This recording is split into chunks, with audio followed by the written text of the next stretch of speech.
Volví cuando el país todavía olía a café recién colado y a gasolina limpia, cuando las calles tenían una música propia y el futuro no era una palabra frágil. Volví sin aplausos ni relámpagos, con la discreción de quien sabe que el tiempo no perdona a los fanfarrones. El artefacto quedó respirando bajo una mata de mango, y yo salí con el corazón adelantado, como si hubiera llegado tarde a una cita con mi propia juventud. Corocas me recibió con una luz oblicua que raspaba las fachadas y dejaba sombras largas humanas. El aire tenía sal del Caribe y un rumor de motores que no se parecían a los de ahora.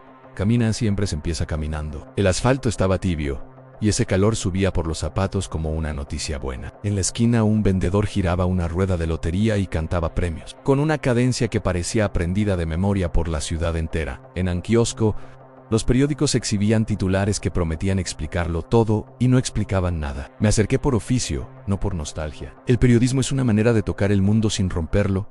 Leí en palabras grandes para hechos pequeños, palabras pequeñas para dolores grandes. Pasé los dedos por el papel y sentí la tinta mancharme. Una prueba mínima de que estaba ahí, de que no era un sueño fabricado por la melancolía. El vendedor me miró como se mira a alguien que regresa distinto. Me dijo con una sonrisa cansada que el día venía raro, que el cielo estaba demasiado quieto. Asentían, yo también venía raro. Subí a un autobús con asientos que crujían y ventanas que no cerraban del todo. El cobrador, un muchacho con bigote incipiente, me pidió el pasaje con una cortesía antigua. Le pagué y me devolvió el cambio exacto, como si la exactitud fuera todavía una costumbre. A mi lado, una mujer llevaba una bolsa de mercado con plátanos verdes y una radio pequeña que transmitía una gaita temprana, fuera de temporada, como una premonición feliz. El chofer manejaba con una mano y con la otra marcaba el ritmo en el volante. Cada curva era un gesto aprendido. El trayecto me llevó hacia el oeste, hacia un barrio, donde las casas se apretaban como si se contaran secretos. Allí estaba la barbería de mi padre, o lo que quedaba de ella. El letrero colgaba torcido, pero seguía diciendo lo mismo. Entré en el olor a loción y a metal me golpeó con una fuerza que no supe resistir. En el espejo vi a un hombre mayor de lo que recordaba, y detrás, como una sombra puntual, al muchacho que fui, con la camisa abierta y la risa fácil. No nos miramos. A veces el tiempo pide respeto. El viejo cliente del sillón hablaba de béisbol con una fe religiosa. Decía que el equipo tenía madera de campeón, que el país siempre encontraba la manera de levantarse. El padre asentía mientras afilaba la navaja. Un gesto lento, ceremonioso. Yo tomé nota mental de cada palabra, no para publicarla, sino para guardarla como se guarda una foto. El periodismo también es archivo del corazón. Salí con el atardecer cayendo a pedazos sobre los cerros. En la esquina, dos muchachos discutían de política con una pasión que no había aprendido a desconfiar. Se les notaba la juventud en la manera de creer. Me quedé escuchando. Decían que todo estaba por hacerse, que había recursos, talento, ganas. Yo pensé en las veces que esa frase se repite y en cómo cambia de sentido según quien la diga y cuándo. Pensé en el deber de contar sin cinismo, de preguntar incluso cuando la respuesta duele. Caminé hasta una plaza donde los árboles daban una sombra fresca y los bancos estaban ocupados por abuelos que jugaban dominó. Las fichas sonaban como pequeños truenos blancos. Uno de ellos me invitó a sentarme con la naturalidad de quien reconoce a un vecino.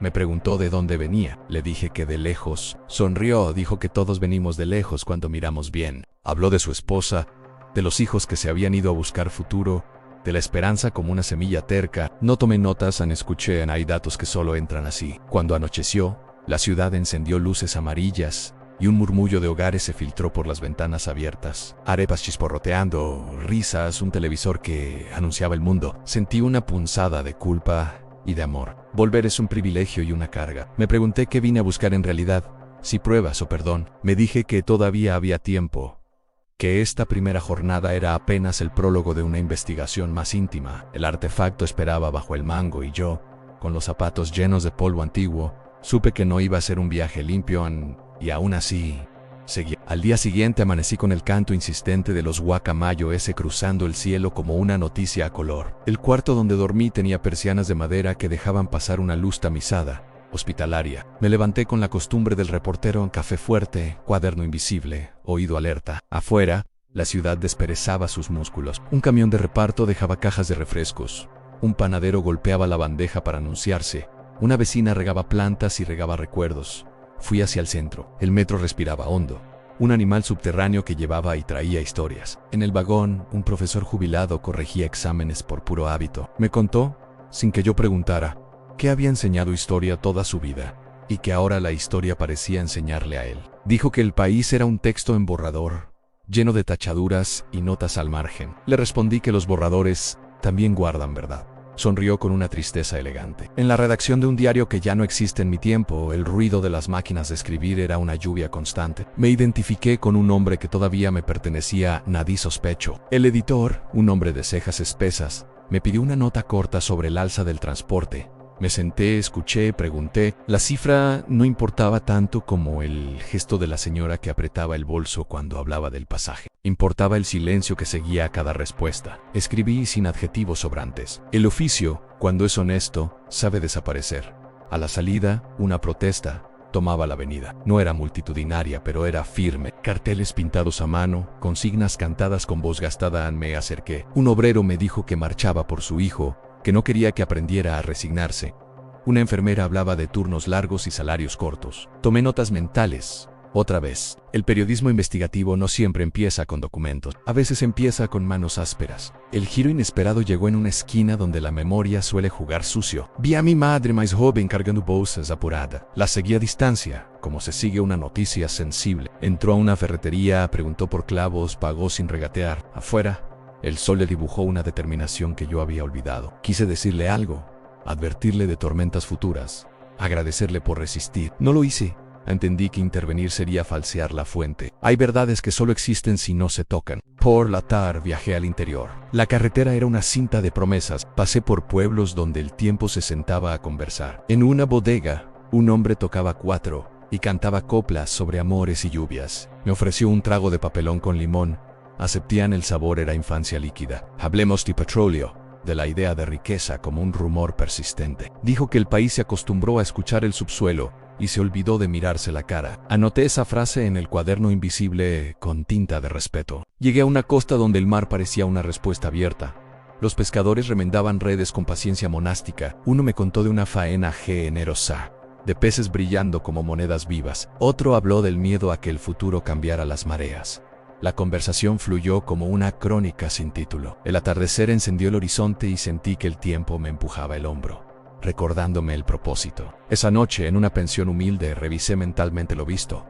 Datos, voces, silencios. Me di cuenta de que estaba escribiendo una historia que no cabía en una nota. Era un espejo largo, con fisura. El país de mi juventud no era un paraíso ni un desastre.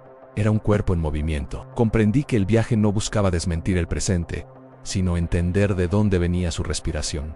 Apagué la luz con una decisión nueva. Mañana, pensé, iría a donde las preguntas se vuelven incómodas. Y sonreían porque ahí, siempre, empieza lo importante. La mañana me encontró en una universidad con pasillos largos y murales que discutían entre sí.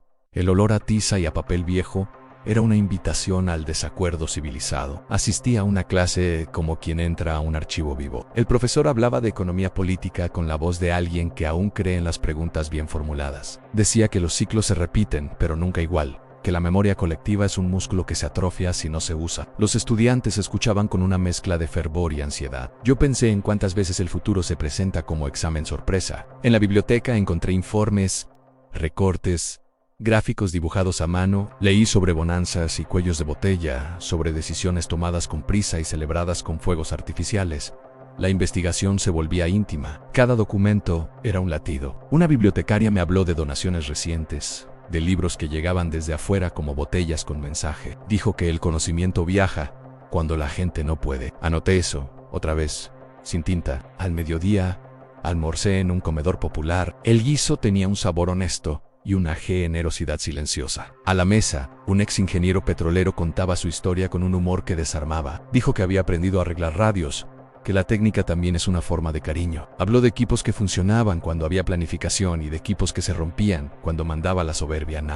Discutió. La verdad, cuando se sirve caliente, se comparte mejor. El giro volvió a sorprenderme en una sala de cine de barrio. Proyectaban una película nacional. La sala estaba medio llena, suficiente para que el silencio pesara. Las imágenes mostraban paisajes reconocibles y promesas a medio decir. En una escena, un personaje miraba el horizonte con la misma duda que yo sentía. Salí con la sensación de haber leído una editorial sin palabras. Afuera, un vendedor de cotufas me ofreció una bolsa. Dijo que el cine siempre sobrevive porque es una manera de volver a casa. Asentí, con la boca llena y el corazón atento. Por la tarde, Me reuní con un grupo de periodistas veteranos en un café donde el tiempo se quedaba a charlar. Hablaban de censuras, de astucias, de la línea fina entre informar y resistir. Uno contó cómo había guardado cuadernos en el cielo raso de su casa.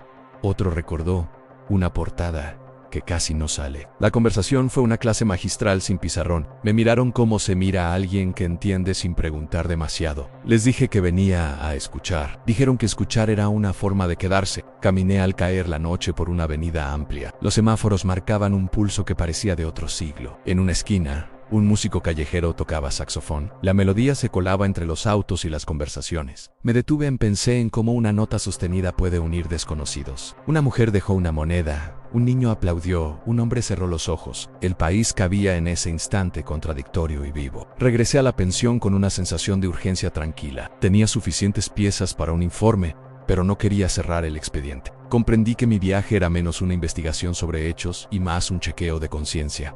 El pasado no pedía defensa, pedía comprensión. Me acosté con el sonido lejano de la ciudad, sabiendo que pronto tendría que decidir qué llevarme y qué dejar intacto. El artefacto seguía bajo el mango, paciente. Y yo, entre papeles invisibles y afectos reales, empecé a entender que el tiempo no se visita, se conversa. El último día amaneció con un cielo lavado, como si alguien hubiera pasado un trapo húmedo sobre la ciudad. No era un día triste ni alegre, era un día honesto. Common Sense Agenda, algo que a cualquier periodista le suena herejía, pero que a veces es la única forma de encontrar la verdad, que no se deja entrevistar. El suelo aún conservaba el olor de la lluvia nocturna, y por primera vez desde que llegué, sentí que el tiempo no me apuraba, tal vez porque ya había entendido lo esencial. Entré a una panadería de barrio, el vidrio empañado, las bandejas metálicas, el vapor tibio. Compré pan y me quedé mirando a la gente pagar con calma, conversar de cosas pequeñas, reírse de un chiste mínimo. Pensé que ahí, en ese ritual silencioso, se sostenía más país del que admiten los discursos. Nadie hablaba de futuro, pero todos lo estaban fabricando sin darse cuenta. Seguí caminando hasta una escuela pública, era hora de salida. Los niños corrían con mochilas grandes para sus cuerpos, y los padres esperaban apoyados en las rejas. Una maestra saludó a cada alumno por su nombre, como si eso fuera una forma de resistencia. Me senté en un banco cercano y tomé nota mental de la escena. Educación como acto cotidiano, no como consigna. Educación como siembra lenta. Recordé a profesores que me marcaron sin saberlo, y entendí que el impacto real casi nunca se mide en titulares. Más tarde visité a un antiguo amigo, hoy un hombre cansado pero firme. Había trabajado décadas en una empresa estatal. Me habló sin rencor, con una serenidad que dolía más que cualquier denuncia. Dijo que hubo momentos de orgullo y momentos de vergüenza,